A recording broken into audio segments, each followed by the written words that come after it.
আগরতলায় বাংলাদেশ সহকারী মিশনে তাণ্ডব চালানোর প্রতিবাদে বৈষম্য বিরোধী ছাত্ররা বিক্ষোভ করছেন ঢাকা বিশ্ববিদ্যালয়ের টিএসসি এলাকায়। সেখানে আছেন আমাদের সহকর্মী নাহিদ প্রিন্স। আমরা সরাসরি কথা বলছি তার সাথে। নাহিদ, প্রতিবাদ কর্মসূচিতে শিক্ষার্থীরা আসলে কি ধরনের বক্তব্য রাখছেন আমাদেরকে জানাবেন।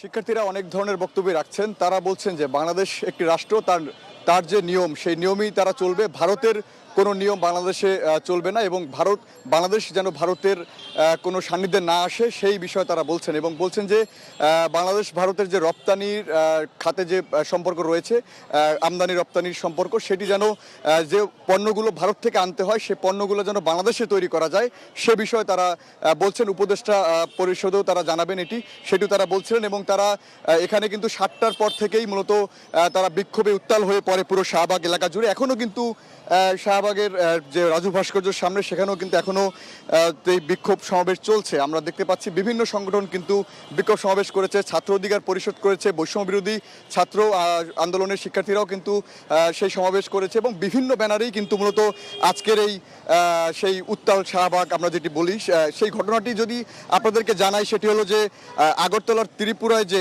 সহকারী হাই কমিশনের কার্যালয় রয়েছে, বাংলাদেশ সহকারী হাই কমিশনের কার্যালয়, সেখানে কিন্তু হামলা চালানো হয়। এ সময় কিন্তু যে আমাদের যে লাল সবুজের পতাকা রয়েছে সেই পতাকা কিন্তু ছিঁড়ে ফেলা হয়, সেখানে আগুন জ্বালিয়ে দেওয়া হয়। সব কিছু মিলিয়ে কিন্তু প্রতিবাদ জানায় তারা এবং সেখানে ভারতও অবশ্য একটি বিবৃতি জানিয়েছে। তবে তারা যেটি বলছেন যে ভারত যে মানবাধিকার লঙ্ঘন করেছেন সেটির জন্য তারা জাতিসংঘে তাদের ক্ষমা চেতে হবে এবং বাংলাদেশের কাছে তারা জোরালো ক্ষমা চাবে এবং ভারতের কোনো যেন সিস্টেম বাংলাদেশে কোনো প্রয়োগ না হয় সে বিষয়ে তারা বলছেন যে তারা যদি বাংলাদেশের কোনো আইন এবং কোনো ল নিয়ে যদি কথা বলে তাহলে তারাও সেই প্রকৃত জবাব দিয়ে সেটিও তারা বলছেন এবং সেই বিক্ষোভ কিন্তু সেখানে মশাল মিছিল হতে শুরু করে মোমবাতি প্রজ্বলন সব কিছুই কিন্তু হয়েছে। কারণ সেই গতকালকে আমরা আপনাদেরকে জানিয়েছিলাম যে